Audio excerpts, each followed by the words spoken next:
Oftentimes, in a seminar such as this, where we're getting into some quite advanced thinking, and we're moving into that stuff rather gradually, and yet hopefully with an understanding that you understand what's happening. With fear and trepidation, we do cranial classes. And no matter how much I would warn you, we're going to have to learn to look at every little thought pattern as a thing. Every little word pattern, every little emotion. Because what I am very careful of, nearly every moment of every day, I try not to think amiss. Because if I think amiss, it manifests. I think that I have done this sufficiently in a small way so that you understand these things. Now, the problem is Tom Caskey. Now, Tom, would you come up here, please? And Tom has only had his mastoids held, and he's already experimenting with some of the taboo subjects that we're talking about.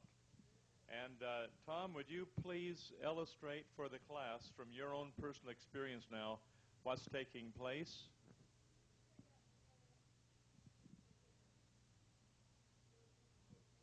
Right. I experienced a myocardial infarct about 4 years ago, heart attack, and I have said to Pamela and perhaps one other person, well, I want to have a heart attack. I was sitting... The wording was, I want to re-experience my heart attack. Yeah, thank you, John. I want to re-experience my heart attack. You're saying that? Yes. It wasn't, I want a heart attack, I want to re-experience my heart attack. Thank you. Okay. Right. I have a masochistic tendency, but at least that's quite true. I want to re-experience my heart attack. And God gave me that experience just before lunch. And it was the seeing of death and the seeing of life, of seeing that a life form is not life is not a life form. We think that, or I've been confused, that if I said to another, show me life, they'll show me a life form. It might be a creature, but that's not life. It's a manifestation of life, but it's not life as we know. So that my particular re-experience on a mental level was to experience the sense of death. I felt in my eyes, which the ambulance man felt as well, and at the same time seeing that this is not the end of life. Very different experience intellectually to that when the needle is being injected, when it's perceived by another that life form is to be discontinued or to cease functioning. Now, that's perhaps the best I could do on that. Is that what we were really talking about?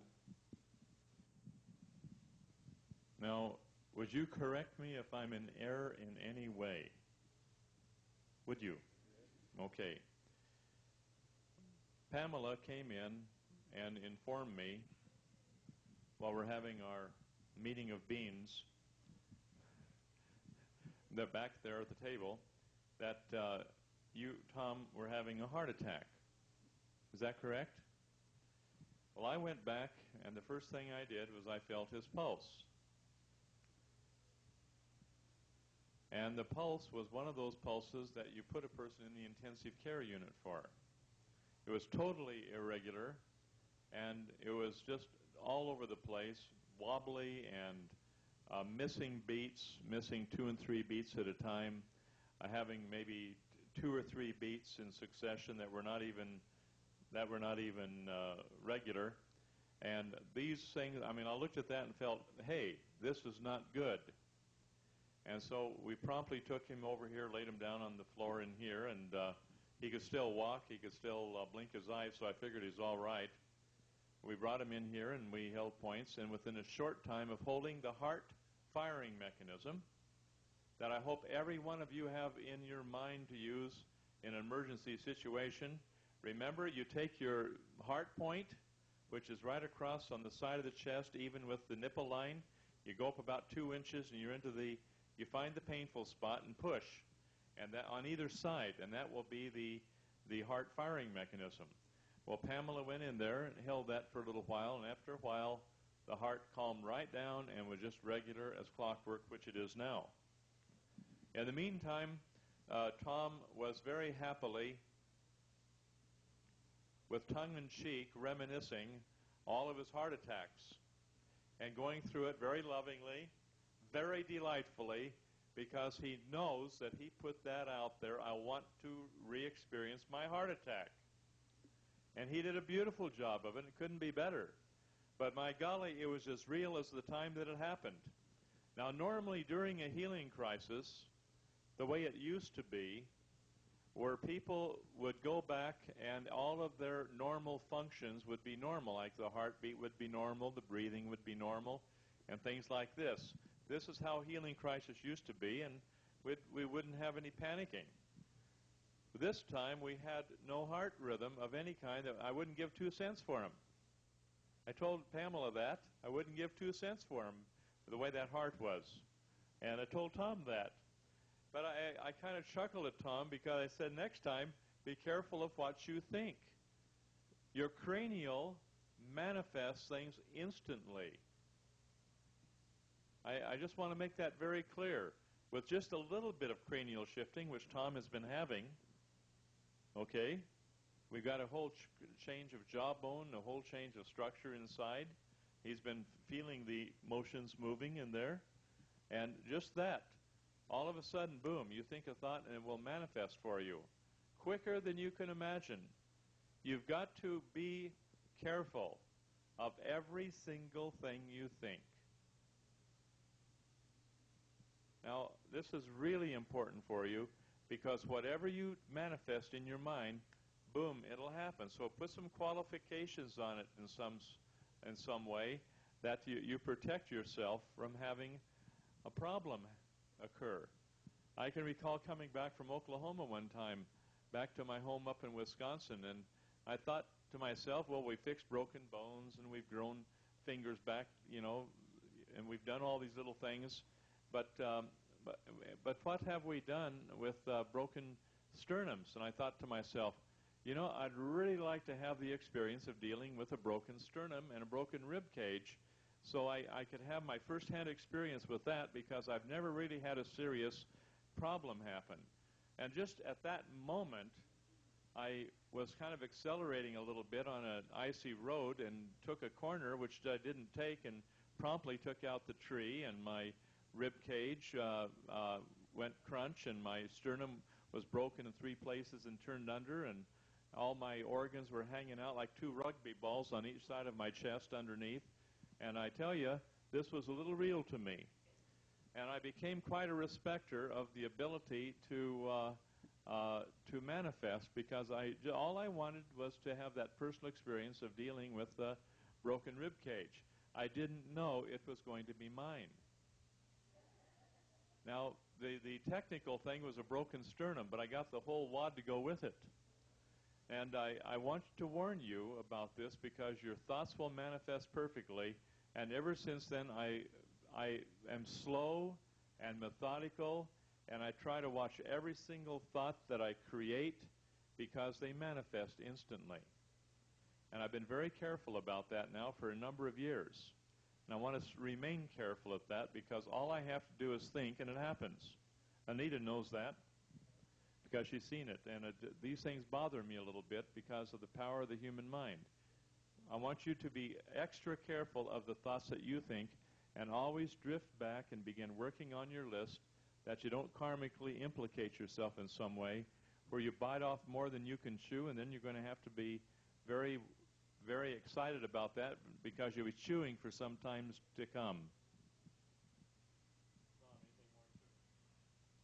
No, just to say that my thought pattern was, I'll win if it kills me.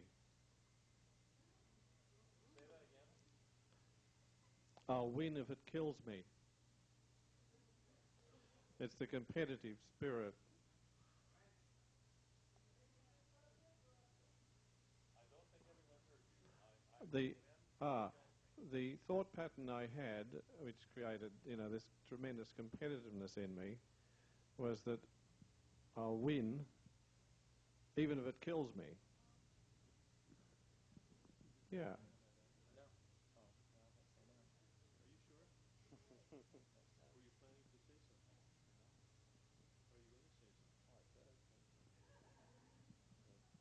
something? Thank you, Tom, very much, sir. Not that I'm aware of, maybe like 10 minutes ago. Just when I said that. No. Go ahead, sir. Oh, just on the subject of heart attacks, there's a lot of good genetic patterns in there for many people. A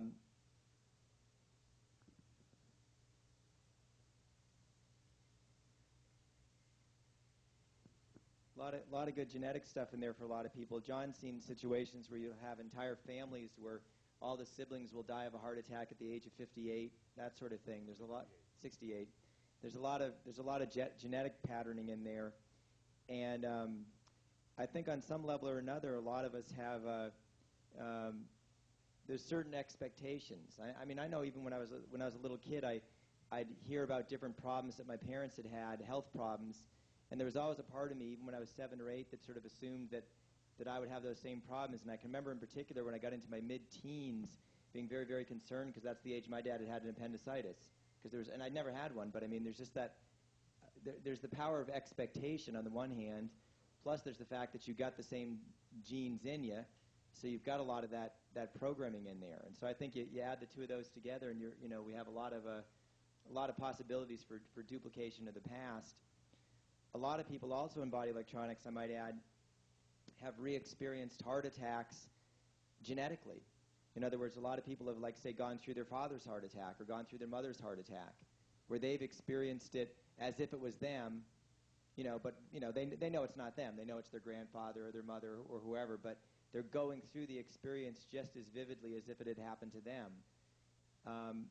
Another thing that I've seen that I'm a little curious about is we've seen some people go through what appear to be heart attacks on the point holding table, where, to the best of their knowledge, they've never had a heart attack, and to the best of their knowledge, there isn't any ancestry with a heart attack. And I've often wondered about the possibility is, if you got deep enough into your reactive programming, where you can think of a lot of these patterns as time bombs, genetic time bombs that are set to explode at a certain age. I've often wondered about the possibility of whether or not, re-experience isn't quite the right word, but let's say, would it be possible to experience a heart attack on the point holding table that you haven't even had yet? And that's something I've kind of wondered about. About 6 or 7 years ago, I was going through certain situations that were very stressful to me, and I all of a sudden, out of nowhere, came out with a word pattern: "I'm too young to have my heart attack," which just definitely got my attention. So you start to look at some of the patterning in there, and I really wonder, maybe sometimes we'll have people that will actually go through a heart attack on the table where it's an experience of maybe something from the future. I mean, something that could be, but hasn't been yet. Go ahead.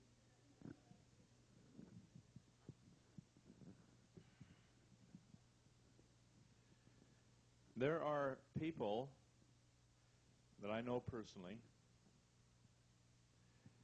who are able to go into the future because they have the full knowledge that the future is already predetermined by what is taking place now. And with this consciousness change, they can go into the future and see exactly what is happening. And what they are now doing, which I warned this friend of mine, that we're getting into very dangerous territory, because when he goes into the future, he's no longer in the present. And he goes into the future and experiences what's happening there, and then he comes back to the present, and he talks it over with me and tells me what he has to do to change things here so that future events will not occur. Now, there are some future events that are pretty well set in concrete by the consciousness of man. But there are other future events which can be mitigated and altered in such a way that these things do not have to happen the way that they are programmed to happen now. Now, I mentioned to you the definition of truth. And if you look at the definition of truth carefully and analyze it, where truth is a knowledge of things as they are, as they were, and as they are to be, then it is as simple to experience the future as it is to experience the past. Because the future is already predetermined in the minds of men, and this becomes nothing more than being aware of what will happen in the future, which will be the capacity of the individual to be, shall we say, to deal with prophecy. Now, there's two types of prophecy, one that's set in concrete and others that are still changeable. And it's going to take a great deal of discernment to find out what is changeable and what is not. Now, this is already happening. Now, I could tell you much more about this, but I think I'll drop it here by saying, no, I'm not going to. This is possible. All right? Some people have the ability at the present time to go where they want to go, to be where they want to be, with full perception, all of their faculties, and their full powers of observation, with 360-degree vision. This is the type of perception that you must develop if you want to view the future properly. It's a full perception of past, present, and future, all simultaneously, like a triple axis. Doug. Okay. This is something here that you just need to be aware that this does exist. Put this in your hopper, because you'll suddenly run across a person here and there who have these amazing capacities and abilities, and they'll start telling you about what they're doing, and then you'll have to help them over a hurdle by explaining to them what's going on in their life because they don't understand it themselves. There's a bit of a gradient there, I think, also as far as seeing the future, because it's not an all or nothing situation. A lot of people, I think, in a point holding session, on the one hand, you can go back through a specific experience from the past, and you can overcome all of the emotional resistance within that experience. You can go through the burning, searing pain, where pain is going to be the capstone to memory. And if you're able to go back through all of the emotional resistance, this is what then allows you, I mean, if you can do that in one experience, one specific memory, this is what allows you then to springboard to the mental body level, where you can see the dualities that were within that one experience. And as these dualities are encompassed and the judgments are released, a lot of people will get that kind of kaleidoscope experience of seeing the same pattern over and over and over again in hundreds of related experiences from the past. And I think that's one aspect of activity at the mental body level. But it's important to be aware also that the mental body level, as we've said repeatedly, is outside of time and space. It encompasses time and space. And these patterns that are there, they're really truly not just in your past. They're on some level in your future, or at least in your potential future. And an experience that some people have had is that they get to a point where they see a certain duality and they can see the pattern very, very clearly. And there's a moment there sometimes where things open up to you, and you can see not just that pattern in your past, but you can see that pattern in your future in the sense that you can see this is the way your life is going to go if you stay in that state of judgment. Right. In other words, this is how your life is going to be if you don't change. And you can see it really quite clearly ahead of you, far into the future. You can see all the things that will happen if you remain in judgment, if you remain in a state of resistance. And then you can also see if you let go, if you're able to encompass that duality, you can see the way your life could go, which tends to be, it's not as set in stone. It's more open out. Like, there's the options open up in front of you. But ultimately, I think there's a gradient ability to see the future as a particular duality is encompassed. And you won't necessarily get that every time, but there's definitely moments, I think, for people when they really can see into the future in that way.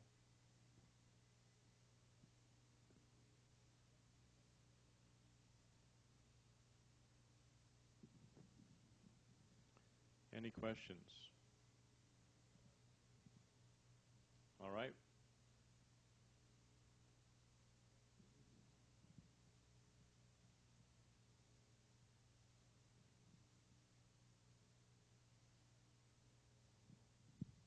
Keep it simple.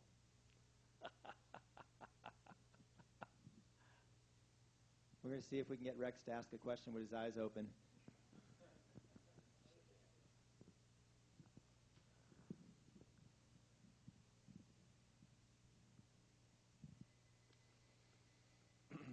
Say you're working on it with somebody, and you can actually see what's going to happen unless you make certain moves. I don't know whether I'm going to put this right.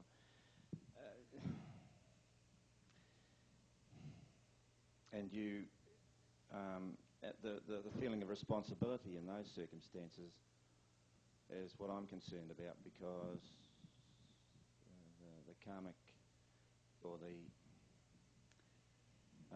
the implications of the moves that you make. I'm trying to keep my eyes open. The implications of the moves that you make, you can see that they're going to have a long-term effect, and that's the bit I'm concerned about. If some people have that ability to read that, and then it's really hard not to play God in those circumstances, and that's the problem, as I see, for me anyway, at times. What's the question, sir?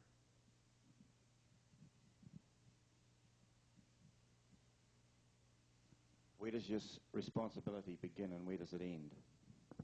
Who's responsible for their lives?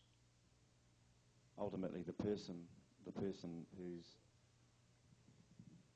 well, each one of us is responsible.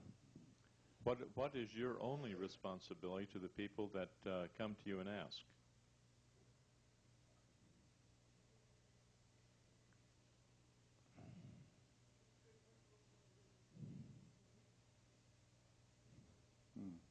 I guess that's it, to teach them teach them correct principles and allow them to govern themselves. That's correct. That's simple. Just teach them correct principles and let them govern themselves. There's nothing more that you can do, because people are going to do what they're going to do regardless of what you say. But the thing is you have done your part when you let them know what the consequences of their action may be. But they may choose the consequences of their action. And that's fair enough? Give them choice, in other words, just saying, giving them a number of choices. Do they have a choice, or are they programmed to do what they're doing? Well, they have a choice to get off the program that they're on, if you explain it to them. Okay, do we have a choice at this present time in our evolution? Do we really have a choice to do what we're doing? Yes. Or are we programmed? Well, I believe we've got a choice. We have a choice in part. I believe that that's true. But basically, when you get down to the nitty-gritty of the whole thing, in the overall aspect of it, we're still pretty well programmed to do what we're destined to do by our programming. And it's just like, oftentimes we'll be like a cork on the tip of a wave. That wave is crashing into shore, and all we're the cork bobbing up and down, and we really have no choice but to remain that cork. You ever feel that way? I do. Good. Where's our agency then? Our agency is when we choose to ride the cork. Good fun. Okay, thank you. Okay? And we must allow other people that same privilege. And they will. And that's as simple as we can get it. But it's a question, where do we interfere? We don't. We let people go and do what they have to do because they're going to do it for the greatest part anyway. Because we have to fulfill our programming. And oftentimes we do that because it's our conscience. Our conscience, our sincerity of our heart. We're fulfilling our programming because we really feel it deep within our soul. And we have to do what we're doing. We're compelled to do it by our programming. And you might think that, oh, that's terrible. No, it's not terrible. This is where we grow. This is where we learn. This is where we understand. And if we can lovingly and willingly endure the turn of every event, then we'll have the joy of self-correction. Jan. How much are we interfering with that when we're doing what we're doing? We're talking about our conditioning and our reactive behavior. There's other well, I mean, it must come from the same place, but there's other things that we do that seem to be more compelling, that are like a path that we keep being drawn back to. When you're praying, as you do, okay, you will feel a compelling urge to do certain things which are within the realm of service to humanity. And here is where you have a compelling urge coming to you from the Spirit of God acting upon you because you bothered to ask for it. And that's a different. And this is wherein we overcome the programming within us, which usually goes completely contrary to this other compelling urge where we're in service to mankind.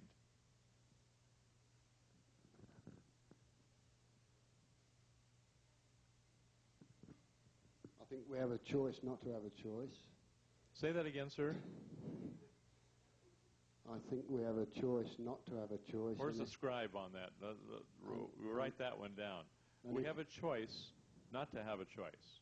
And if we line ourselves with law, then that's not a choice. If we align ourselves with a law, then we abide by the law, and that's not a choice. It's a choice to abide by the law, isn't it? Yeah. But Which leaves us with no choice but to abide the law. We have a choice not to have a choice. Okay, very good. Well, actually, the thing about it is, Peter, is that there's two ways of aligning yourself with the law. There's making the choice to obey the law, where you're aware of the law and you're truly making a choice in every moment. But what you also have is which is really a lot more common, is individuals who are reactively or compulsively identified with a particular law to where they behave in accordance with that law no matter what, but there's no choice there whatsoever. And this is what you would call a compulsive virtue. And this is where many people will experience that ultimately that what they and everyone else perceive as their greatest strengths are on the one hand their greatest strengths, but they're also their greatest weaknesses, because there's no choice there. There's no choice on the part of an individual. And this is where you get into the time-space continuum warp, because what you're dealing with is compulsive obedience to a truth, or a compulsive virtue, as John would say it, which I think is what you're getting at there. Yeah. But there's a world of difference between obeying a law by choice versus through sheer compulsion. I think it comes down again to what I always say, commitment and intent. Commitment and intent again. I believe when you finally know the law and you commit to obeying it, maybe in the beginning your reactive mechanisms will draw you in another direction. But if that commitment stands there, I believe that gradually you will be obeying that law out of your heart. In the beginning, you may not understand why you are obeying the law, or your reactive mechanisms will come up and say, I don't want to obey this law, I want to do this. My heart is telling me I want to do this. Because the reactive mechanisms are so strong that they can just drag us like a boat on water.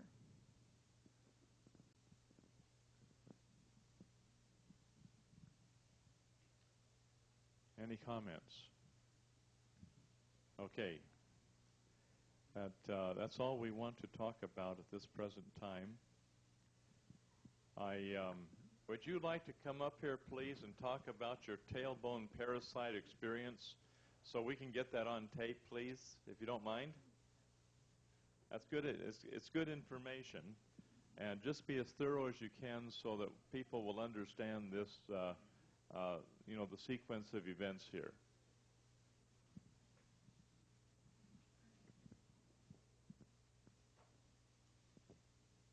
So I want to speak about my experience with the cleansing here during the course. Could we have it quiet, please? The noise in the room is actually picked up on the tape.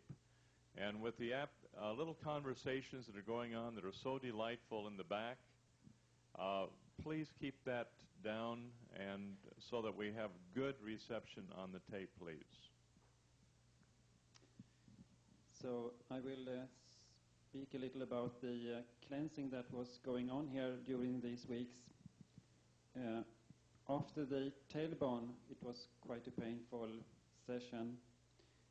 It was going on a tingling sensation afterwards in the lower back and that area around the tailbone.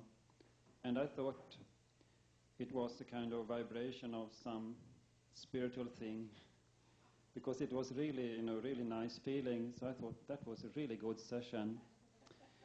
And but I was a little curious about it because it was a creeping sensation also when I was in the toilet. So I start to look. I usually look every time I am on the toilet because I have colon cleansing courses, seminars in Sweden.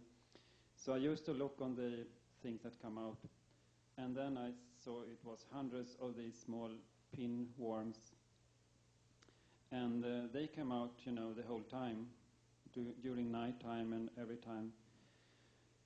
And I thought about it a little, and I was surprised because it's come so suddenly, exactly after the tailbone session. It just came, so it was nothing before, and I used to look on these stools the day before also. It was nothing there. And now it was, incredible amount, hundreds, maybe thousands of them. So I just wondering about it because I have had taken Hulda Clark's parasite program just a few months before, really thoroughly. And so in my mind I thought it must have been there in some pocket, closed up for maybe a long time, and now it has been opened up and released and come out. So I was in a hurry to ask Anna about new Hulda Clark's cleansing program. So now it's much better. And I have the same experience at a dog's seminar for 2.5 years. After that, 5 weeks, when I came home, it starts coming out parasites, but that was the bigger ones, round worms, 25 centimeters long. So that is experience. Thank you very much, sir. That's very good.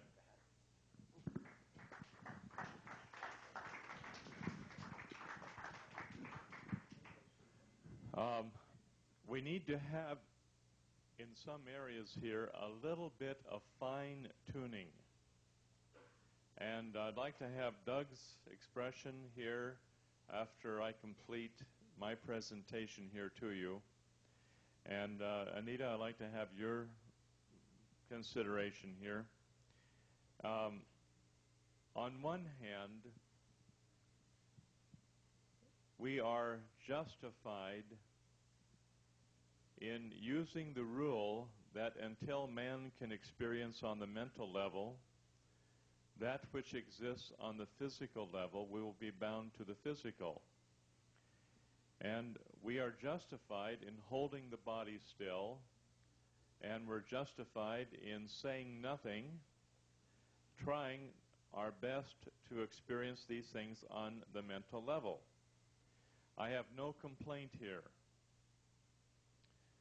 Now, there are times when we have to be able to discern whether or not a person is suppressing emotionality. Because even though the person is trying to experience things on the mental level, they may not be able to do so, especially they may not be able to reach the point of duality to where they can encompass duality. It may be absolutely impossible for them to do so until they can get in touch with their emotionality. Now here is where the facilitator must be wise enough to have the person intensify the emotionality and even perhaps to get it out. And you take somebody who's very quiet and very suppressed in their communication, chances are very good that they need to be encouraged to express their emotionality, get it out to where they can get the full picture, the full ramification of the suppressed emotionality, that they get a handle on it. Then they can experience it on the mental level by holding their body still, by saying nothing, by doing it all on the mental level. So if a person is naturally suppressed, then they're going to continue to be suppressed and not get it out. And even though you encourage them to get it out and get their emotions out, they'll probably still take a long time before they're willing to let go of their emotions. Now, on the other hand, you have people who have no trouble letting it out, and they are, as what I have called motor mouths, where they just talk about everything that's going on, and they wiggle and wiggle and wiggle and wiggle and talk, and they don't control their body, they don't control their breathing, and they don't control the unruly member, which is the tongue. And the tongue is constantly being very flippant inside the mouth, with all kinds of stuff going on, rather than trying to experience it on the mental level. And so you have your two extremes. Now, the person who is talking all the time, you encourage them to be quiet and experience it mentally. To a person who never says a word and is suppressing their emotions, you have them intensify the emotions. And this is going to be difficult, especially if the facilitator tends to suppress their emotions. They're certainly not going to encourage somebody else to let them out. And if a person is a motor mouth themselves, they're certainly not going to encourage another person to be quiet. And so consequently, we have to look at the principles applied and learn to discern properly, overcome our own natural dispositions, and learn to facilitate appropriately according to the needs of the individual involved. Now, I hope this helps to some degree. Doug? Well, a way that I would look at it is this. What you're hopefully trying to accomplish here is like if you're the person on the table, you're trying to become more aware of the emotions that are locked in there. You're trying to become more aware of the word patterns that are locked in there. You're trying to become more aware of the memories or thought patterns that are locked in there. You certainly can't transmute something that you can't even remember. Okay? No way. You can't transmute something that you can't even remember. So the thing about it is that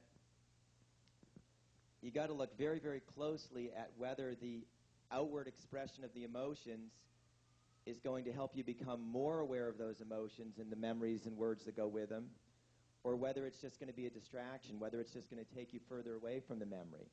Because sometimes to let the emotions out and to, have a good cry or a good scream or whatever on the table in a lot of cases, that will be very, very helpful for you. It's temporarily in helping you to become more aware of the emotions and the memories. And a lot of times, if you just lie there and don't let anything out, you really are just skimming along the surface, and you're not getting at the deep buried emotions and traumas that are in there. So that's one scenario. You got the opposite extreme sometimes, though, where a person's doing all sorts of yelling and screaming and venting and letting everything out, and they never allow enough pressure to build up to get to a deeper level of the memory. So it's a very, very fine line there. And from the standpoint of working with somebody, what you really want to do is look very, very closely and try to see what's working for that person. I mean, I've seen plenty of situations where you watch the person very closely, and you watch them, it's just sit there and sit there and sit there and sit there, and then as soon as they start to get a little bit of emotion out, and as soon as they start to let it be expressed a little bit, all of a sudden the memory gets more intense, the word patterns start to come out, and all of a sudden they're really right into it. Whereas for a long time before, when they were being very, very silent, they appeared to be just kind of, going around in circles a bit. I've also seen completely the opposite. I've seen situations where the yelling and screaming was just a distraction, and all it was preventing the person from really looking at what was underneath there. So you have to be very, very careful in all of this, and you have to look very, very closely at the individual there, which might be yourself if you're the one on the table, or it might be somebody else if you're holding points. But look very, very closely at that individual and their patterns. As John said, on the one hand, a person that's always yelling and screaming should probably be encouraged to do it a little bit more silently. A person that never says anything should probably be encouraged to yell and scream a little bit. And I would certainly agree with that. Another level here, though, is this. The same thing won't work for the same person all the time. I mean, a person that most of the time you might want to be encouraging to yell and scream is still going to have situations where the best thing possible is going to be to encourage them to be silent. And vice versa. A person who might normally be better off being silent is still going to need to yell and scream some. And you have to be very, very individual about it. You have to look at the moment before you and try to see what will be appropriate right then and there, rather than being overly rigid in like, this is the way it has to be. I find also a lot of avoidance of the emotion by the person wanting to get into a story and not centering on a specific incident. They continue into a story form, and they want to tell you the whole scenario of how it all happened and how this came about and how that came about, and before you know it, you know their whole life from when they were a baby to when they're, to now. And I mean, that's okay, I think, if you were in counseling, but for here to really center on the emotion, I think it's better to pick a specific incident where you had an interaction with that person or that incident and really get into that feeling. And I think a lot of people avoid the feelings by doing that, by getting into these stories where they want to tell you everything. It's not necessary that we know every little thing about it. We're trying to work with the word patterns and get to the bottom of the deep feelings that are there within the situation.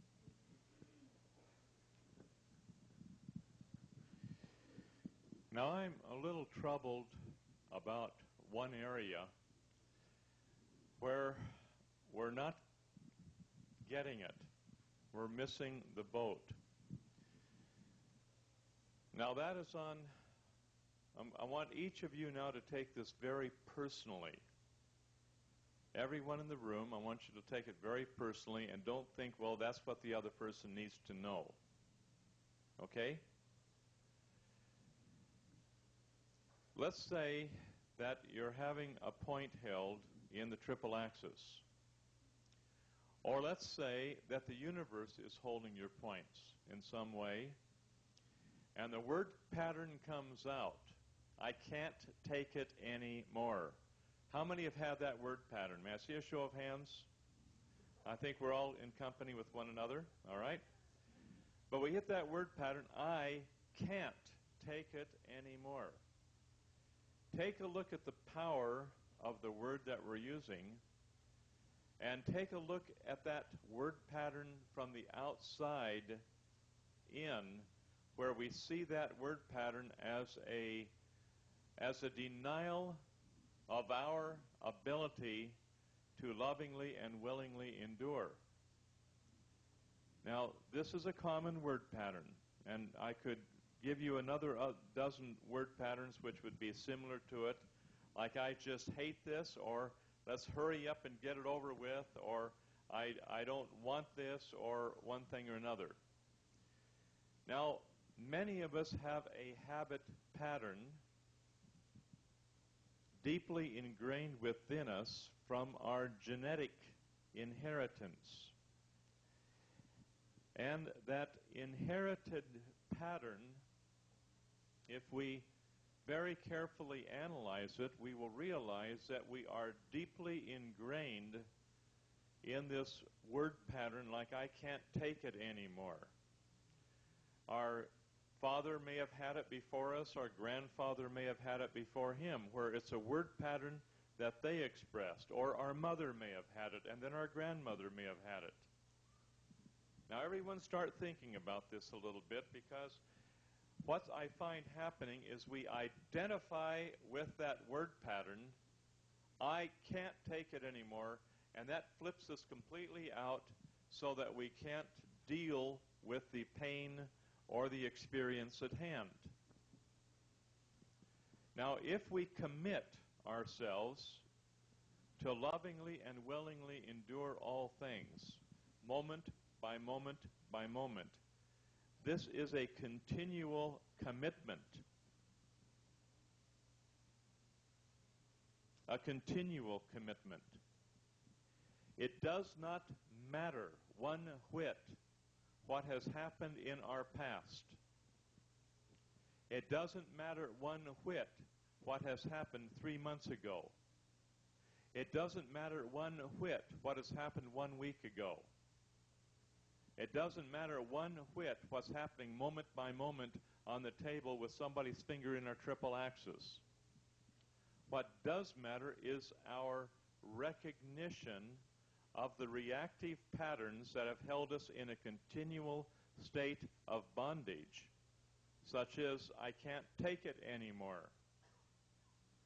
Now here, if we take control of that word pattern and start working with it, looking at it, and realizing that this has been our pattern of behavior over many years and lifetimes perhaps, and maybe we've inherited genetically from our ancestors, which could be ourselves back a few generations, because family groups have a tendency to keep coming together and coming together and coming together.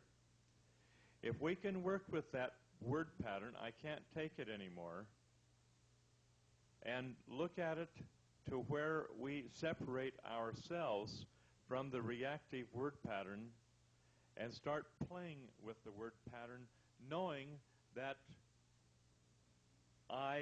you can lovingly and willingly endure all things, and this word pattern, I can't take it anymore, is there now as our instructor, as our teacher, to see where we have failed in times past and in the present to lovingly and willingly endure. Now this means we have to watch our words every moment. We have to watch our thoughts every moment.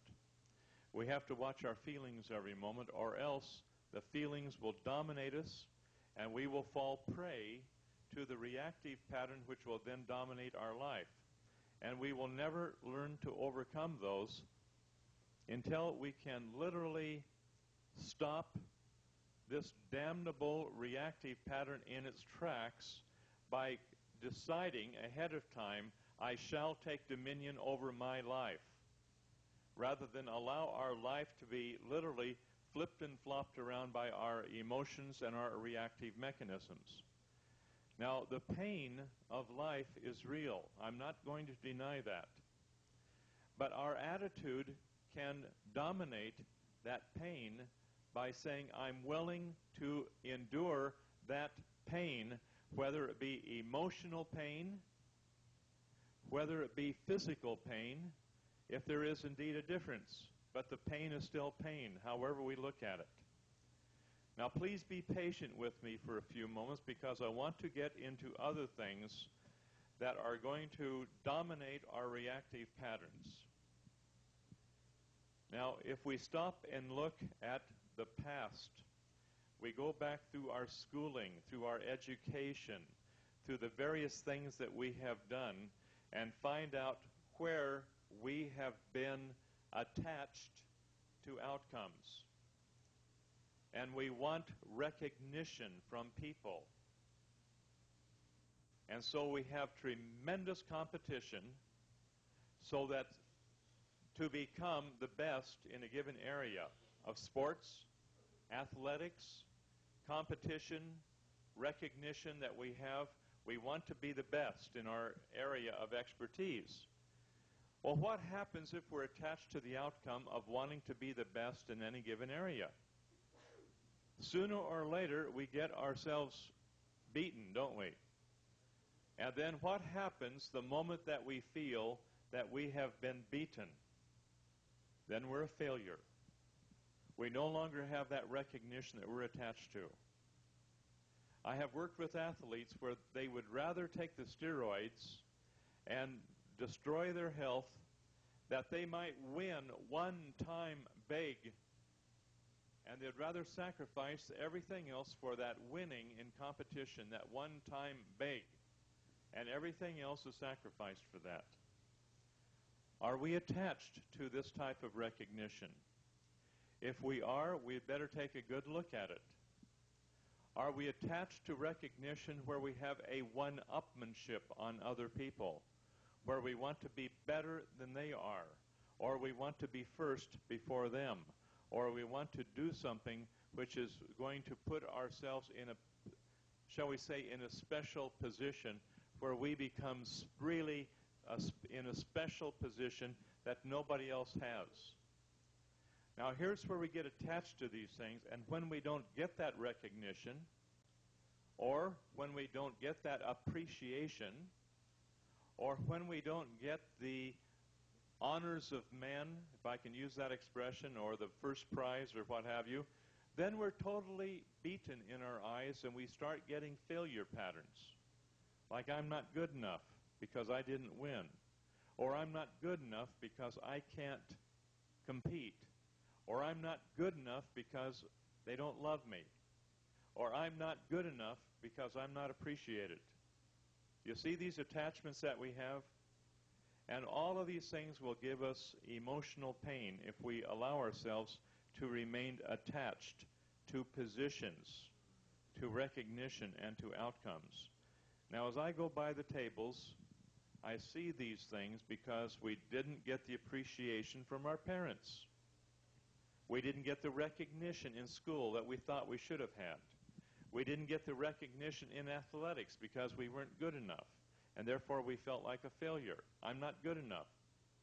Hey, folks, start right where we are, right now, and don't ever be concerned about what any other human being thinks about us. Because if we rely upon other people's judgment as to whether we're good enough, or whether we're the best, or whether we're special, or whether we're appreciated, that puts us into a bondage because we have to expect that. And when we don't get it, we're hurt. And that emotional pain will then be suppressed and hold us in eternal bondage until we can let go of it. Now, the only thing that should matter in your mind is what you think about yourself. This is the only thing where you know beyond any doubt that what you're doing is from a standpoint of honesty and integrity in everything that you do. And then it doesn't matter what other people think.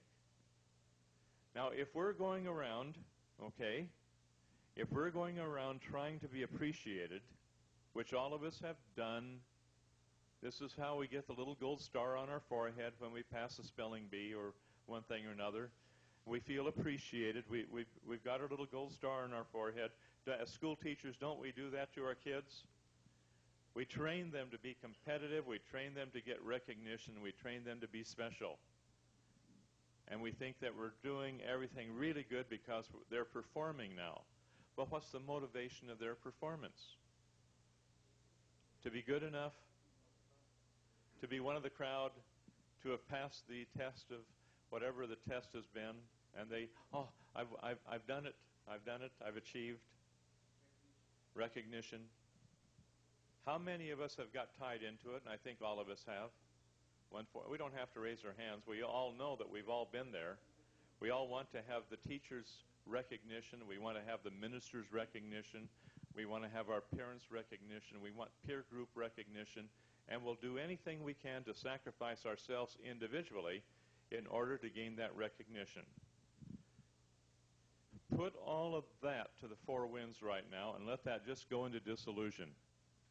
And no longer have that desire for recognition, but have the desire within us for the recognition of ourselves, where we know that what we're doing is in harmony with the laws of the heaven, and that's the only thing we should be concerned with.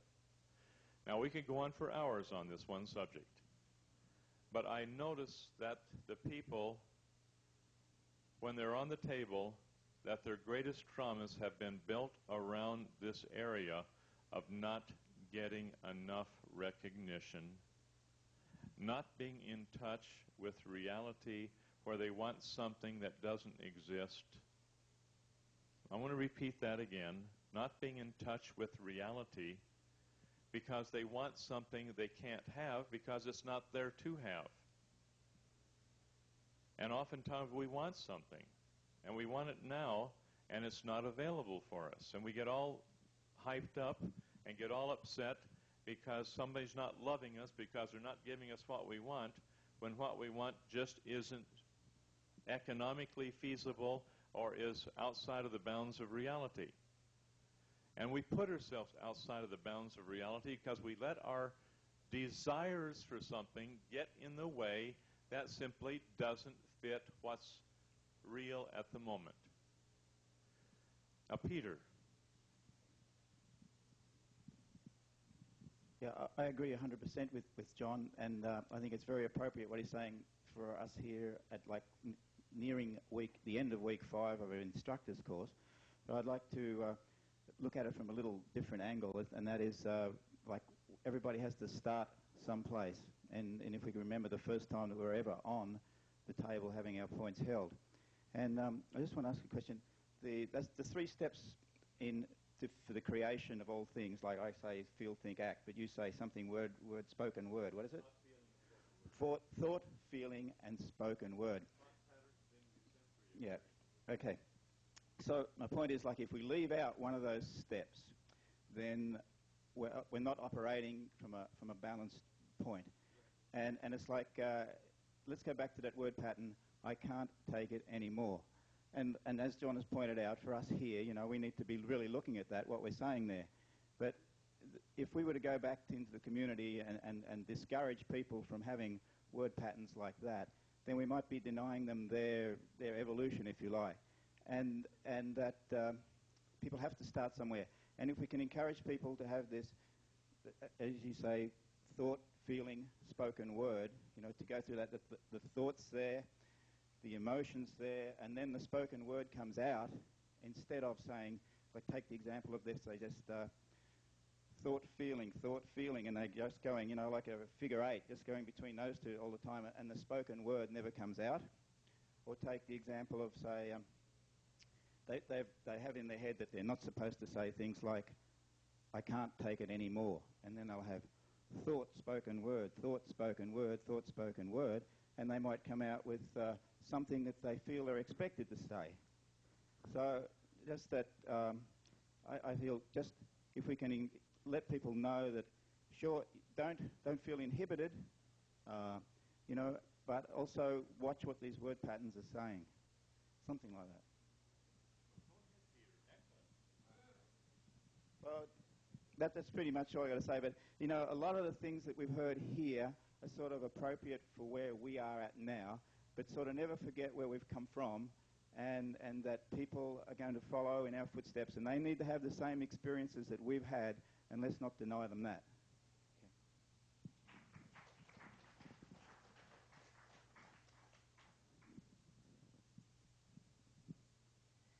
I was on the table yesterday and that thought pattern came, and I saw that I am taking it now, and I was projecting into the future.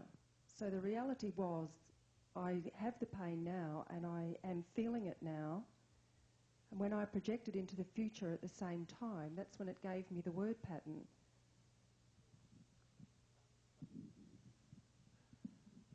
And what did you do with the word pattern once you got it? Now this is important. We come upon this word pattern, and I want Doug to discuss this again a little later on. We have to get into that duality concept, Doug. What did you do with the word pattern once you found it? Well, I looked at the situation, and the word pattern wasn't true. So it, Explain why it wasn't true. because I am in the moment experiencing the pain now. If you're projecting that into the future, what makes it not true? It's an overlay on the truth, on what is true. You got this, everybody? Now, this is her understanding. Now, I want you to go with that until everyone can understand exactly what you're looking at here. This is important. I'm lying on the table in pain, and the pain was intense, and then my mind is saying, I can't handle this anymore. But in reality, I am handling it now. I don't have to worry about the future. I had to bring myself back fully into the now, into the fullness of the pain. And in doing that, the word pattern was no longer true.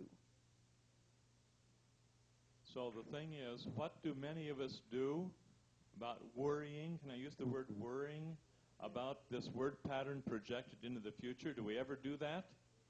And we say, what's going to happen if this happens? What's going to happen if that happens? Or I can't handle this if this happens. How many of us do that? Rather than being in the perceptual nowness, the ever-present now. And this is where we should train ourselves to be, right here, right now, and dealing with the things that are right in front of us now, and not worrying about anything in the future, what other people think, whether they approve or whether they disapprove, whether they agree or whether they disagree. Just, it doesn't matter. What does matter is what are we doing with what's happening right here in front of us now.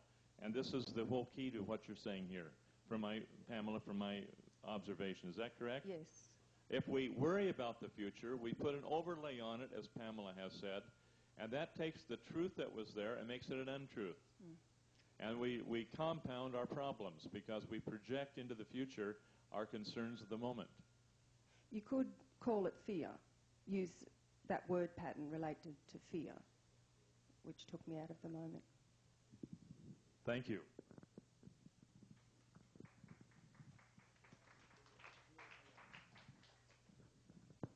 Get very confused sometimes. I know Peter said we have to allow everybody to also have their own experiences, make their mistakes of what is the process people have to go through. On my mind, I've been thinking about my kids. I send them to come around because from the way I was brought up in school, I believe discipline and competition at least will make you achieve something to be useful to yourself. Now I was just seeing my son rushing in with a piece of paper, say, Daddy, look, I had the sums right, I had the sums right. And then I say, oh, that's great, wonderful. Then I see my son in a position now where he sees that I have recognized his achievement. So the question on my mind is, am I doing the right thing by recognizing his achievement? And then what then come next was, but when he hasn't achieved, what was your reaction? If he came in and said, oh, Daddy, I couldn't get the sum right. So this is my question now, my problem now. What do I do, or how do I look at it to start bringing these kids, instead of allowing them to go through the pains of trying to make sure that by the time I go home, my father will ask me, what's your position in class? And I said, oh, Daddy, I was number 10. I said, stupid, I wasted all my food. Now, I don't want to put them in the same situation in which I was put in. But can you help us? Bottom line, if a child comes up and we tell them that they have done a good job, that's half of it. But you might ask the child, how do you feel about what you have done? You simply put the responsibility back upon them, and so they learn to appraise the situation of which they were a part. And they say, well, I did a good job. And then if you say to them, okay, son, you have done a good job, but remember, that is in your mind. And then you use that as a teaching tool where you can say, now, son, you must understand that one person over here might say you've done a bad job, somebody else might say you've done a mediocre job, somebody else might say you've done a good job. Who's right? Are they all right? Or where does the rightness in your thinking come from? They come from themselves. And when you can get them to see that what they have done is correct in their mind, then whatever other evaluation outside doesn't matter one whit. Okay? But how have we been trained from the time we've been a little kid? To look outside of ourselves for approval. To look outside of ourselves, make sure that everything is right from other people's point of view. What's the word I would use? Appearances. How things appear to be rather than think how things are from within. And this is going to be one of the biggest jobs that each of us will have to overcome what we call appearances of how other people think about us rather than how we think about ourselves. And this is one of the greatest challenges for a child to learn to be independent within themselves, where they can say, I did it my way, and I did it good.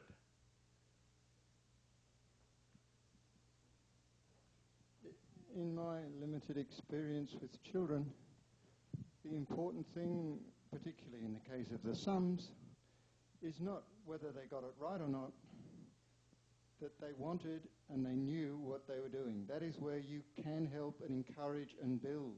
It's the doing that matters. It doesn't really matter whether you get it right or wrong. You have to know what you're doing. That's what living is about. So if it's a sum, you need to know the process. I got top marks in the exam. Oh, I think I got 98 or something, and I got every sum wrong. But, I mean, they were very complicated mathematics, but I did them all right. And, I mean, I'm not saying, I get lots of things wrong. But that is where I found with children, if you can be with them and help them to do the things, and it's the doing. It doesn't matter if it's a mess when they finished. If they know what they're doing, it'll get better. And that's what life is about for all of us. I mean, you obviously get some things right and some things wrong, but when you're doing things and someone wants to help, someone wants to share it, someone wants to let you do it with a little help when it's needed, that's when we start to make progress. And children can make so much progress if only we'll help them in that way. It's no good talking to them afterwards. It helps, but not much.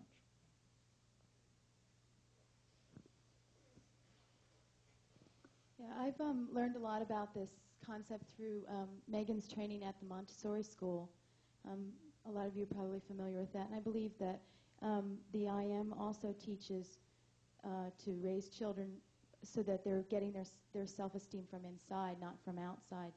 But what they do at Montessori school is the teacher very much is in the background, and the children are working at their own pace from success to success, and they're often teaching one another.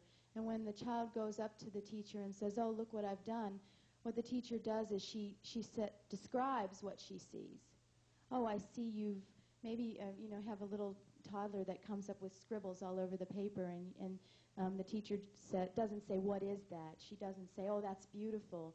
She doesn't say, oh, I like that. She says, oh, I see a big round blue scribble here. And then the child says, yeah, that's an elephant or something. And the teacher might say, I like the color blue. And the child will say, yeah, I picked that myself. So that all the teacher is doing is reflecting back to the child and not appraising anything in any way.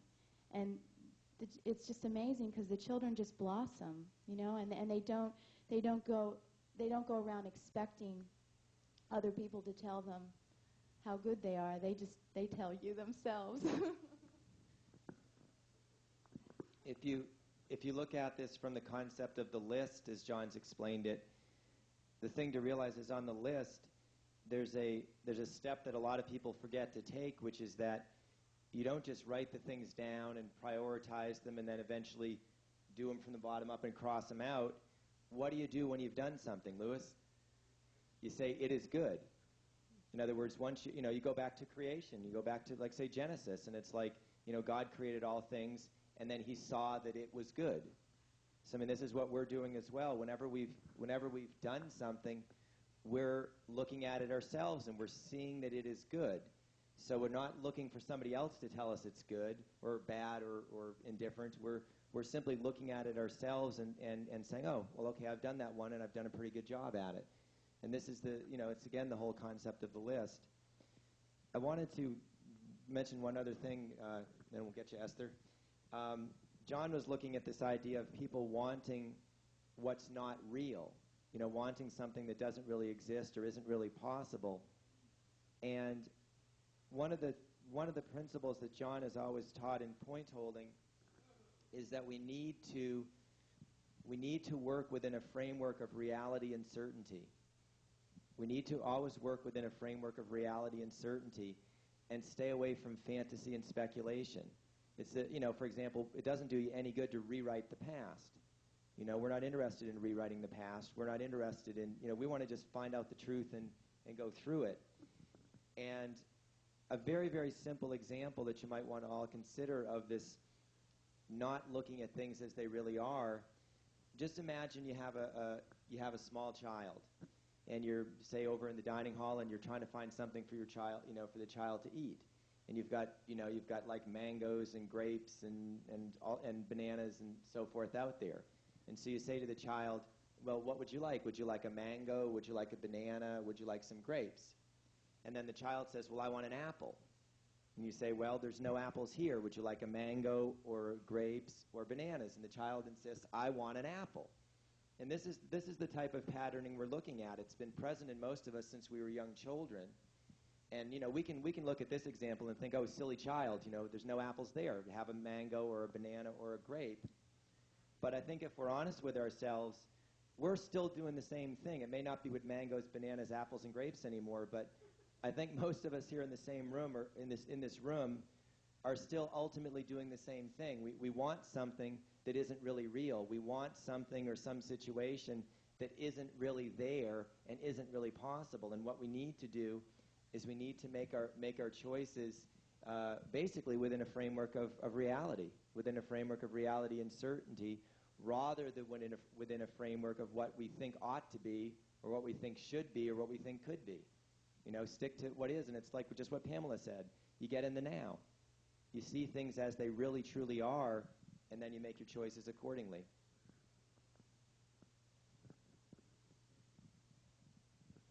We keep having those reminders. Speak up, please, Esther. I was going to talk about children again, and with Sama and I. In Europe, we have our children growing there. In the villages at home, the children grow up knowing their responsibilities. It's never spelled out to them like, you've got to do this or compete with such and such a person or that kind of stuff. You kind of grow up to know what you do. But in Europe, there's a lot of competitions there. But the point I want to come up with is the experience I had with my grandson.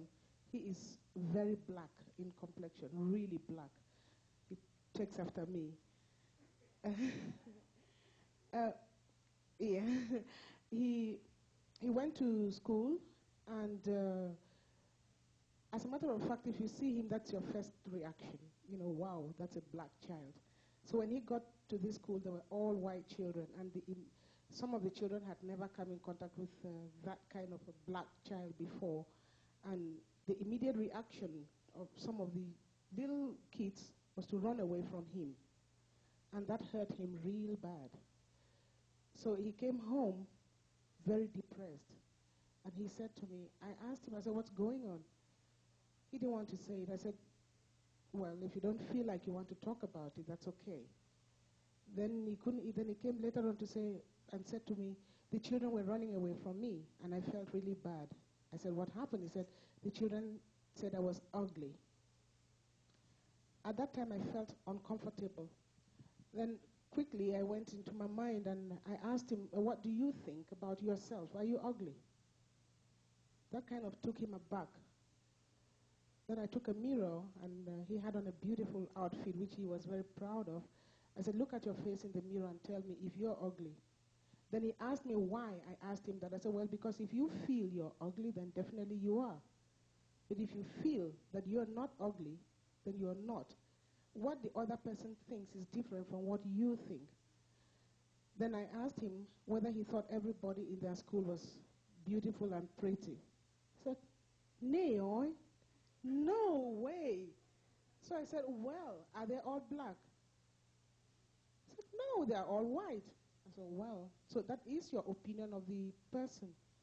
And what I discovered was if I spoke to him more or less like an adult, listening, instead of shutting him down, it got through very easily, and he sort of started reasoning things out for himself. Like Doug is talking about the apple and the pineapple and so on. You tell him, well, if you have an apple, then you take it. Then, yeah, so I found out that letting the children themselves see what they are thinking, and especially with children who are growing in Europe, they come face to face with this, and it is incredibly vital for them to be able to feel within themselves what they think about themselves. It is very important also for just survival, let alone other development. That is really important, and that's why some of the black children have to push themselves so hard to prove. They say when a white man is running, they say he's jogging, he's taking exercise. When a black man is running, they say, hey, that's a thief running away. So it depends on what you think.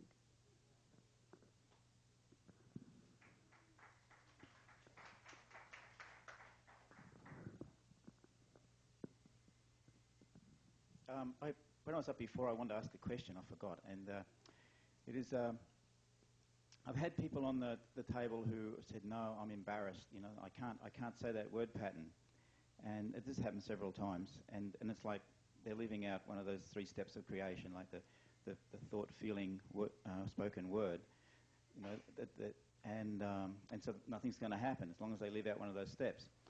So, what I'd like to be able to, if I knew in my own mind that what happens when we do go through those 3 steps, then I've heard you say that we take away, like when we poof it. I know poof it is a good slang expression, but it takes away all memory, all cause, effect, record, and memory. Yeah, can you want to just talk a little bit about that? Because like a person says, I said to a person once, I said, look, if you do go through this word pattern, sure you might be embarrassed about it, but wouldn't you like to take away all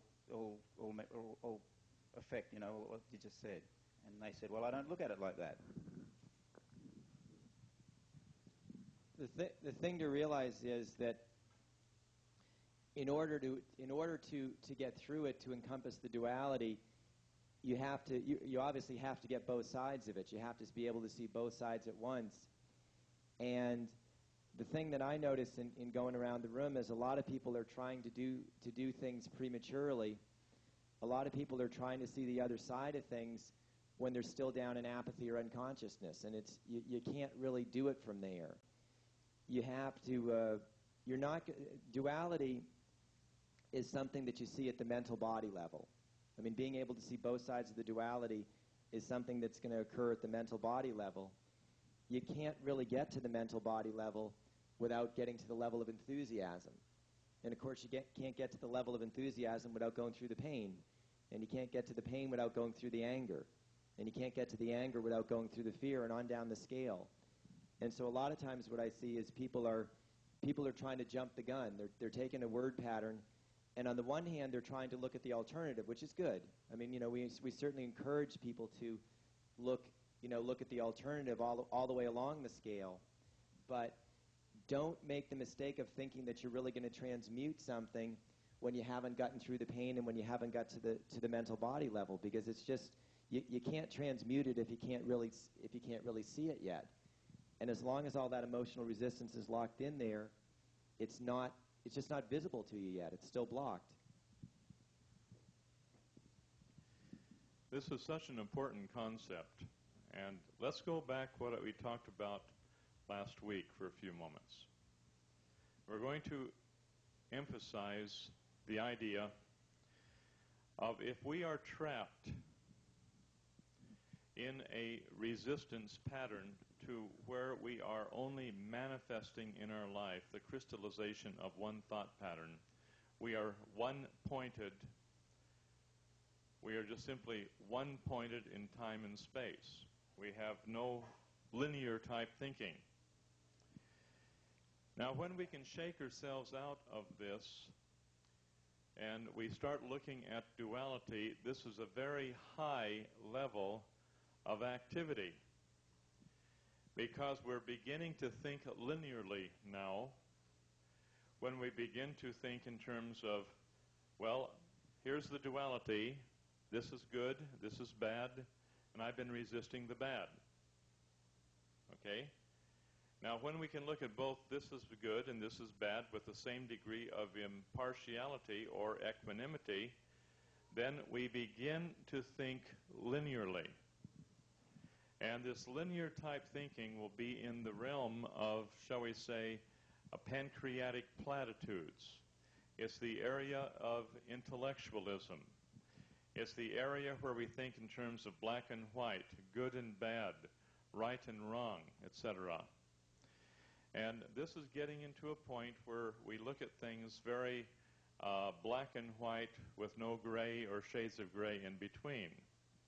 Now, once we are able to rise above this linear type thinking, where 2 points, for example, will determine a straight line or linear type thinking, and we look at a third alternative.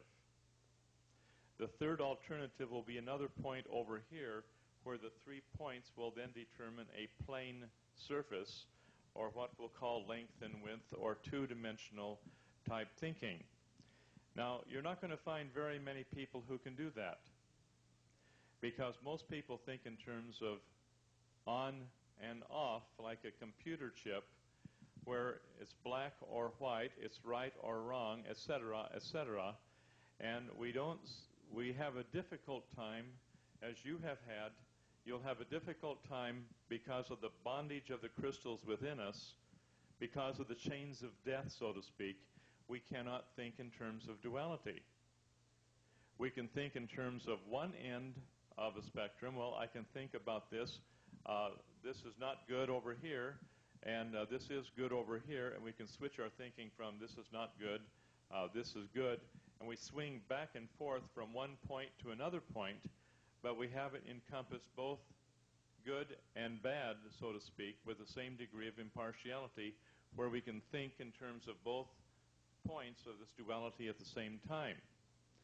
Now, Doug made the statement that when you begin to looking at duality, you're starting to get into the mental body.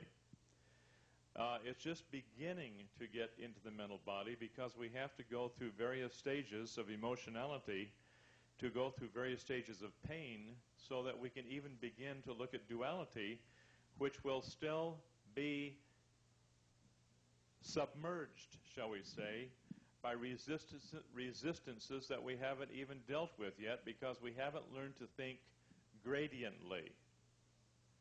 We haven't learned to think in terms of a gradient scale, where you have your 100 degrees centigrade here, you got your 0 degrees centigrade here, and everything will be about one step between 100 and 0. Because we have been trained, we have been conditioned over lifetimes, where genetically this body is conditioned to think in terms of like a computer, off, on, right, wrong, the binary system, 0, 1.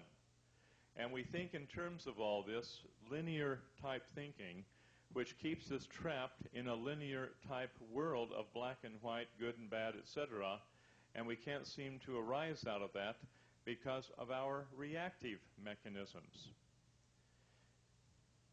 Now, when we move gradually through the burning, searing pain of the Kundalini fire, and we move through that properly, then we start thinking in terms of perhaps a two-dimensional system where we have our 3 points, we have our gradients and so on, which isn't enough yet. Okay, it's not enough yet. We're beginning to think in terms of 3 areas: thought, feeling, and spoken word. But we are going to go to feel the feelings over here, okay, and then we feel the word patterns over here, and then we feel all of the sensory experiences over here, and then we go back over here again to the feelings, and then the word patterns, and then the sensory experiences, and we haven't developed the ability yet to get it all together. And this is what Peter has been mentioning here. We have to get all 3 of those together before things will be effective for us.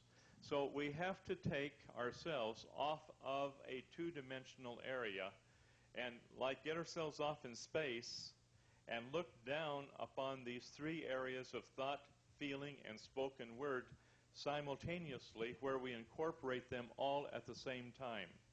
At that time, we're into hologramic thinking, which will only occur at the mental body level. And this is after we are able to transmute the emotional patterns which hold us in bondage, which keep us from seeing things from this hologramic positioning.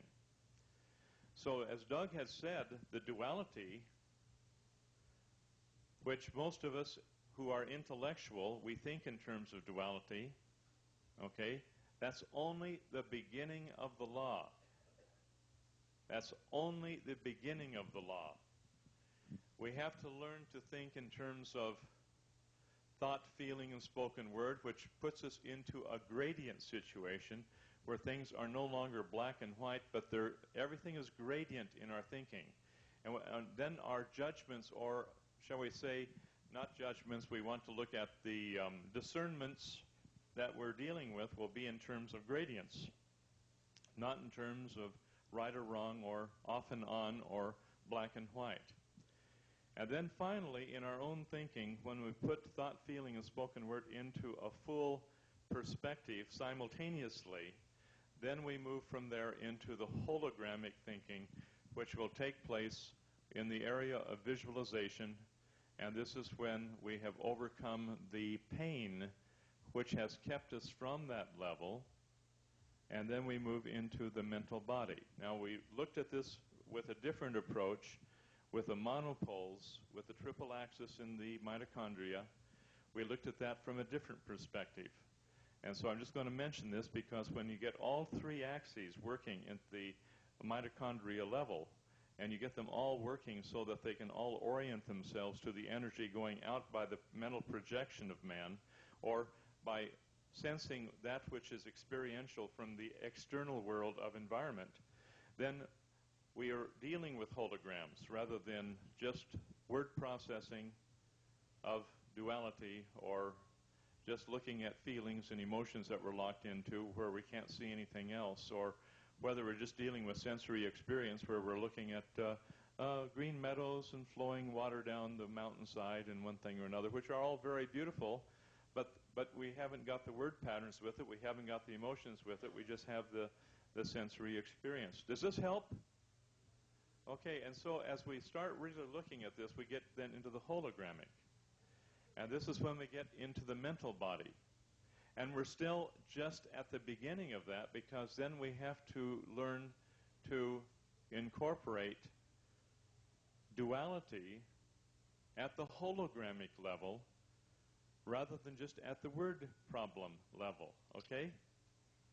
And this hologramic thing will then bring us gradually, as we look at hologramic dualities, which are hologramic dualities, this will then take us back through what we'll discuss next week, the time-space continuum work.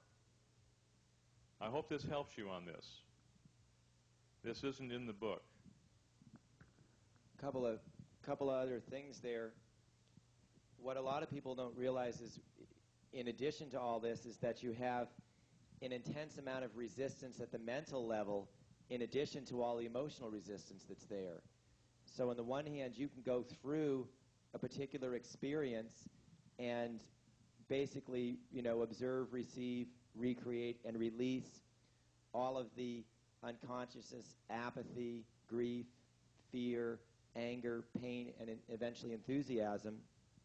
And then you can get into the mental body, where that one experience can serve like a springboard into the mental body, where you can begin then hologrammically to look at many, many related experiences and see the various dualities that tie them together. It's important to recognize here that there is a lot of resistance at the mental level. So just going back through all of the suppressed pain and all these other things is still really only the beginning, because we have yet to encounter, much less transmute, the very, very intense mental resistances that are there. And just because we've made it into the mental body in one small area of life does not mean that we have access everywhere else. I mean, it's just one little area of partial clarity that we've, carved out for ourselves, whereas the whole rest of the mental body is still totally, we're shut off from it by the very intense resistance is still there. Let me clarify this for you. Emotional resistance is one thing, and the emotional resistances will be pertaining to the emotional body. But the mental resistances are another thing. And you have mental resistances which force us in our thinking, because the resistances are there, to make decisions that we make based upon the mental resistances, which have nothing to do with emotional resistances. Now, the mental resistances that we're dealing with will be at the mental body level, and here's where we have what we call the etheric web, which is the summation or the collection of all mental resistances of all intelligences everywhere, every when. So it's the sum total of mental resistances. And these are the things that tie all of us into a collectivism of mental resistances that all of us are subject to. Lewis. I don't know if I can. The etheric web would be the summation or the collection of all mental resistances of all intelligences everywhere and every when. That's basically it. Let's go a little further on this now. Okay, Lewis? You are intelligence. The trees are intelligence. The rocks have intelligence. They are intelligent. And all of them are subject to certain rules, regulations, laws, and so on, which all begin at the mental body level. Okay? The sum total of all of these resistances at the mental body level collectively become what we call the etheric web. Now, that etheric web, when we penetrate that, we penetrate it not only for ourselves, but it will affect the consciousness of all mankind, all plant life, all animal life, all mineral life the world over. Yes, sir?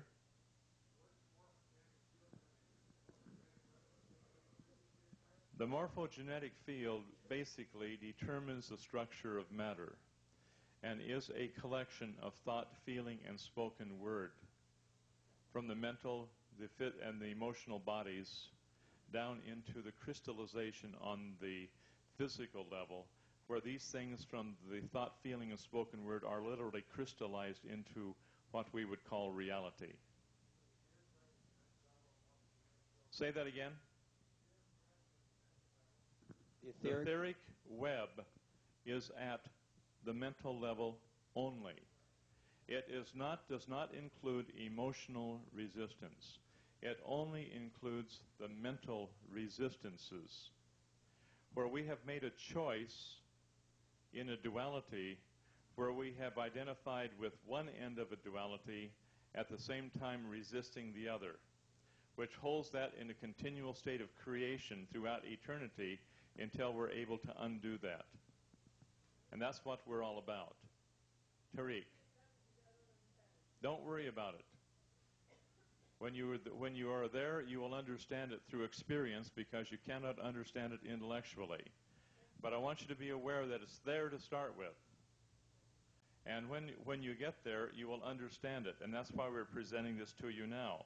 It's like a person who's never had the burning, searing pain of the Kundalini. You try to explain that to a person, and they will not understand it until they've experienced it, and then they say, ah, I now understand. The same thing with the etheric web. When you're there, you will understand it, and you will experience it, and you'll say, oh, oh, oh. And you'll realize the tremendous bondage that the entire human race has imposed upon themselves, that they may play down here in this experience of matter. Lewis.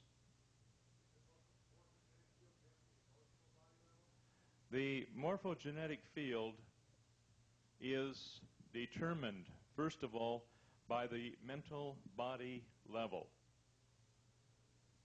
Outside of, shall we say, the mental body level is like straddling a barbed wire fence.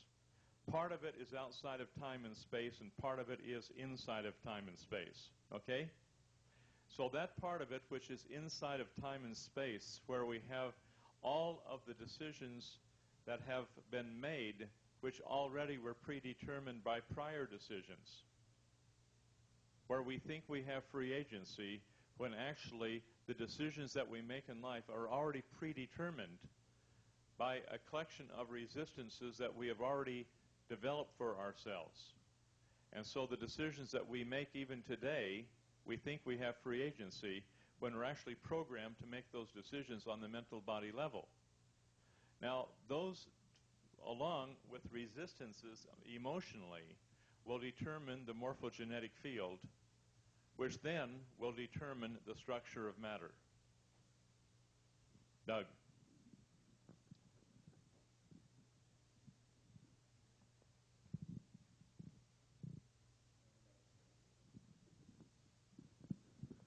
John, how does with the level of resistances that we've had on a mental body level, which has created the etheric web that holds, collective consciousness, if you like, in bondage, if that's the way I understand it, when looking at free will and looking at the resistances we have and how we really are reacting 98, 99% of the time. 98%? Maybe. And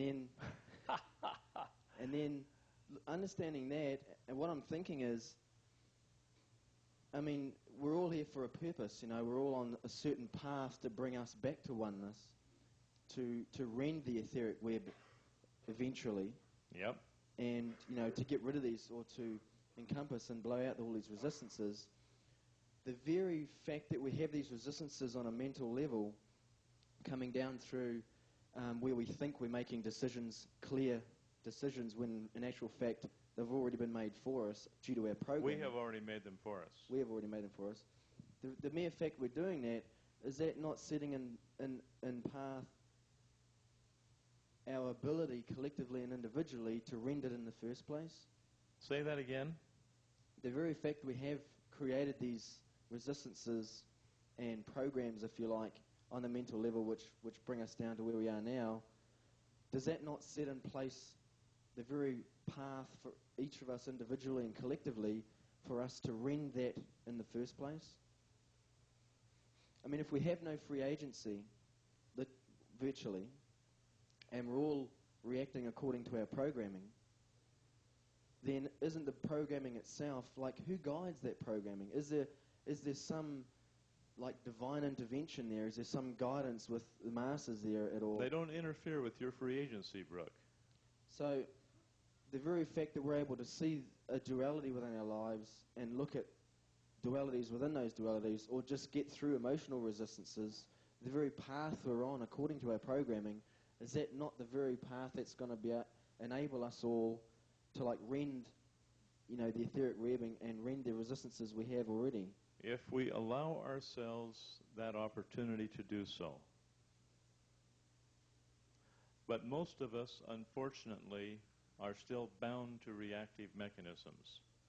We're bound to expectations and conditions.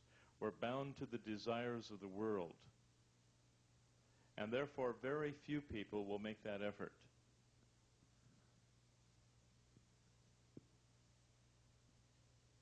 And therefore, we're bound to the involutionary spiral to move down into identification with matter. Because in the absence of commitment and intent to obey universal laws, we slip into these reactive patterns of pre-programming, which take us right down over and over again into more and more mistakes and more resistances, and eventually into identification with matter. So the only real things we have to go by is the laws that are out there and the principles that are out there. That's correct, and that's the only thing. It's going to be discipline to the laws, and then you might ask, what laws? And whose laws? And which laws of which religion, or the laws of which guru, or the laws of which teacher? Okay, and this is going to be the responsibility that you will have to sort through all that. Now, when you are able then to apply those laws diligently with commitment and intent, then you're on the pathway of unraveling the involutionary spiral that we've already gone down into. Majoritively by a process of going through everything on the physical level. We're down on the physical level right now. Very few of us have even entered into the emotional body, much less the mental body.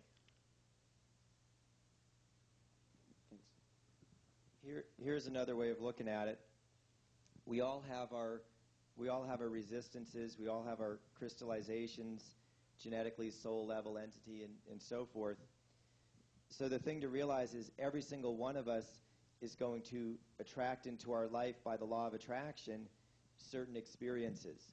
In other words, experiences that are going to be a wonderful reflection of the resistances that we already have. So what it really comes down to is this. If we are diligent and committed in our application of law, in other words, if we can learn correct principles and stick to those correct principles no matter what, then those experiences that come towards us, if we handle them within the bounds of law, those experiences will be very uplifting, no matter how painful they get. Those experiences will be very uplifting, and those experiences will be precisely tailored to meet our individual needs on the pathway to the ascension. In other words, as long as we operate within a framework of correct principle, then the experiences that we're going to draw to ourselves will be uplifting for us. They'll be evolutionary in nature. Yet those very same experiences, if we do not have the commitment and intent to obey correct principle, those very same experiences will be very precisely tailored to take us downscale very, very fast on the involutionary spiral. So it's not the experiences. It's how we meet those experiences and how we apply law or refuse to apply law. Now, the truth of the matter is if we're on the pathway to truth, we don't only have those experiences which are uplifting, but we also will have the experiences which will thrust us downward, because there is opposition in all things. And when there's opposition in all things, we'll always have a choice from day to day as to which direction we're going to go, because the universe will thrust upon us the dualities of the resistances that we have already created within ourselves. And so it's not just all good experiences which are uplifting to us. It's going to be every step of the way we have to use discernment as to whether or not we're going to destroy ourselves or whether we're going to uplift ourselves. And it's every moment of every day we'll have choices that we can make in confrontation with these dualities that are thrust upon us by the universe itself. because you always will have this duality to deal with. There's so much more that can be said about that. Neil, I think you're first, sir. Yes, so do you see that... Speak loud, please. You're mumbling, and I want you to speak loud so everybody in the back can hear you. So do you see that the Master's involvement in our life basically is to intensify experiences? Say that again, sir? You see that the Master's involvement in our life is to basically intensify experiences and so bring our lessons to us that way? Okay. Now, is it just intensifying the experiences? Only that or more? Or? Okay, intensifying the experiences are where we're receiving it and intensifying it. That's only half of it. The other half is to put something in its place that when the negative aspect of that thing is poofed, we have a positive direction established for us, which will be in harmony with universal law. If we don't replace a negative computer chip and put a positive computer chip in its place, then we simply revert back to old negative patterns, because just because we have viewed it, we've only viewed that in part, and it may take several years before that hologram is completely poofed by a total recognition of that particular resistance pattern that we've been dealing with. So it just doesn't happen automatically. It happens after a long period of discipline and putting something else in its place. And then we start moving toward that perfection that we desire. Right, and also the situation with indecision. How do you see that in terms of the three bodies and the expression?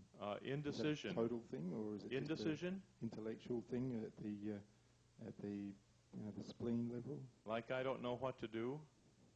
I mean intense indecision, when you can see both roads before you, and you're driving straight in the middle. Here is where you have to make decisions and then take the consequences of those decisions that you make.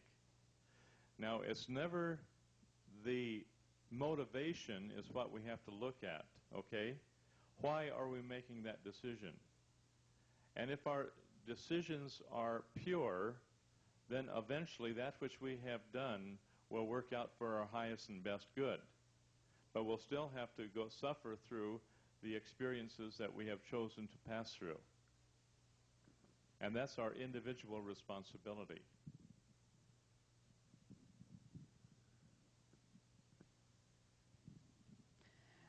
My question is, plants, trees and animals, have they resistances? If you could experience the emotional body of plants, you will find that they have every single emotional resistance that man has. Animals the same.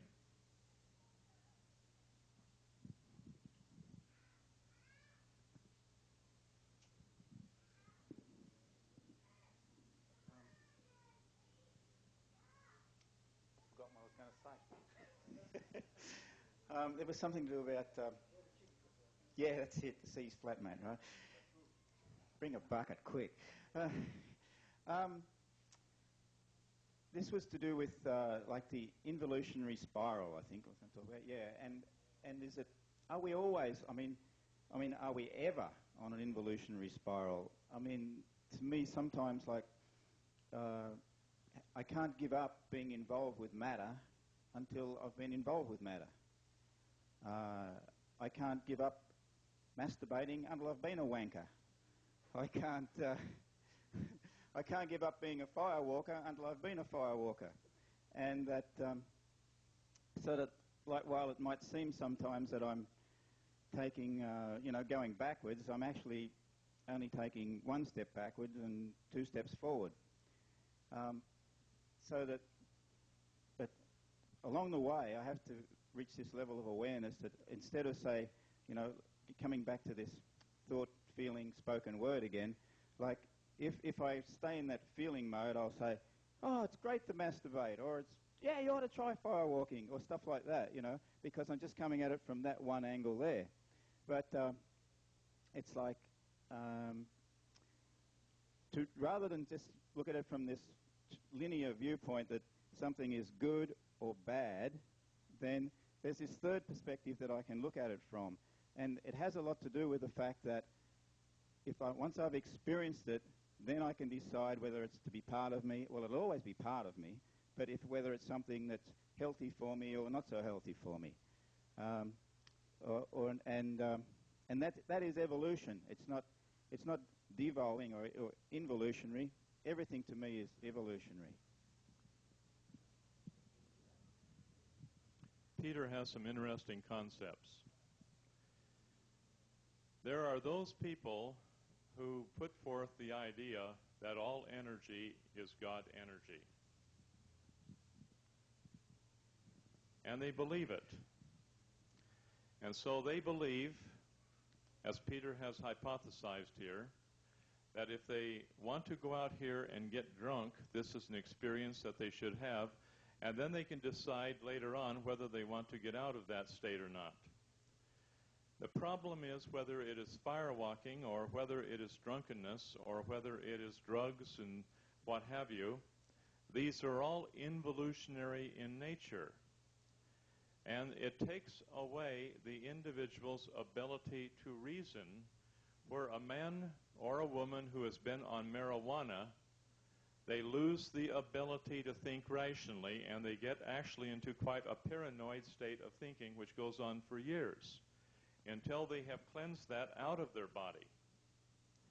A person who is alcoholic and has been on alcohol, they reach such a point of degradation in their mind that they can't get off of the alcohol because they can't think clearly enough in their mind to be able to make a decision to stop drinking alcohol.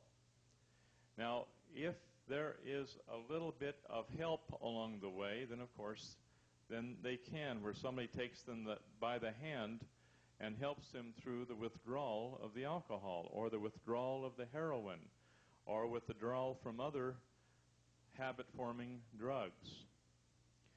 Now, the same thing with the firewalk. Once the firewalk has happened to an individual, it blocks their mind to such a degree that they do not know that their mind is blocked. And this is wherein only if a person is able to discipline themselves properly to overcome the effect of the firewalk and go through that burning, searing pain of that which has been suppressed through their ignorance and through their actions which have put them in that position, which literally sears their emotional body where they cannot feel emotions because the pain has been blocked off where they cannot feel these things, and with that the other emotions below that, they are not in a position where they can make a clear mental decision because their decisions are already made for them because of the tremendous emotional block that's placed upon them. And so people who go in this involutionary pathway, they think they know when they don't know. They think they'll have the ability to pull themselves out of that, but what the experience over many lifetimes has been is they don't have the free agency to say stop because they're bound to a reactive pattern from which they cannot escape and which all of us are to one degree or another in those what we call the bands of death. We've done it to ourselves. We have placed ourselves in a position where voluntarily we can't overcome the effects of that which we have placed upon ourselves, which has taken us down over eons of time, the evolutionary pathway, the involutionary pathway, down into identification with matter. So we think we know, but we don't know. We think we have free agency, but we don't have free agency. We think we can pull ourselves out by dabbling in drugs until we reach a point of where our mind is so clouded we can't pull ourselves out. The same thing with any other act which is involutionary in nature, which puts us down into the bondage of the reactive patterns of the unconscious mind as tied into matter itself. Doug, I'd like your opinion here. Well, a couple of thoughts on this. First of all, you take an experience like firewalking. The experience itself may take you a minute or two, How long did it take you, Janine?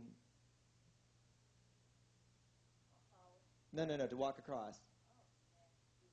Okay, a few seconds. Yet how long does it take to undo that experience? Years, maybe lifetimes. Maybe it's passed down genetically. We've had many, many people that have re-experienced firewalks on a genetic level.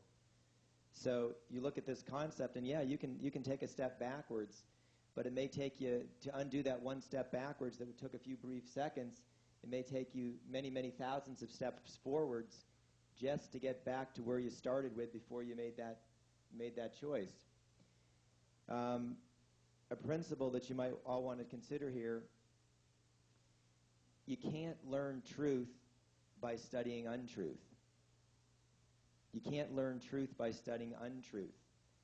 And somewhere along the line, we have to make the decision to move forward, because the longer we spend directing our energy backwards, the longer we spend engaging by our own foolishness and things that are going to be very definitely involutionary, it's just setting ourselves up for a lot longer haul ahead.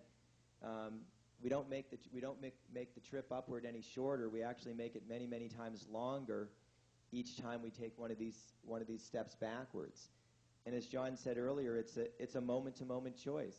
And when we exercise our discernment as best as we're capable of, and on a moment-to-moment basis, we try to make those choices which will be uplifting for ourselves. And when we screw up, which we all do from time to time, we bear the consequences of that, and we have to deal with the fact that we've done something that's brought us backwards.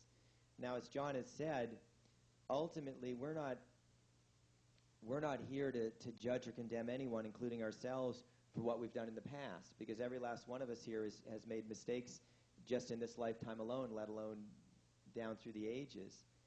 But sooner or later, if we're really going to make any reasonable degree of progress, we're going to have to make the choice, the continual choice, on a moment-to-moment basis, to involve ourselves only with those things which will be evolutionary in nature, and put aside those activities and those courses of action that are going to be bringing us down scale.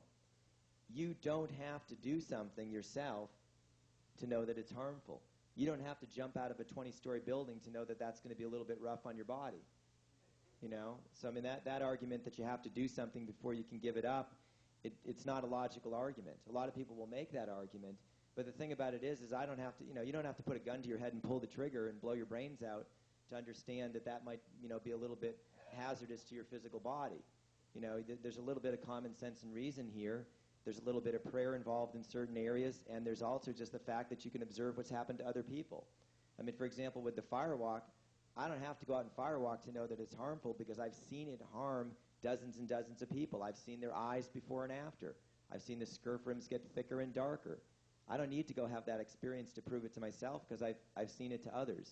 And I think if we applied a little bit of this principle of vicarious experience, we'd realize we don't have to go out and make every single imaginable mistake.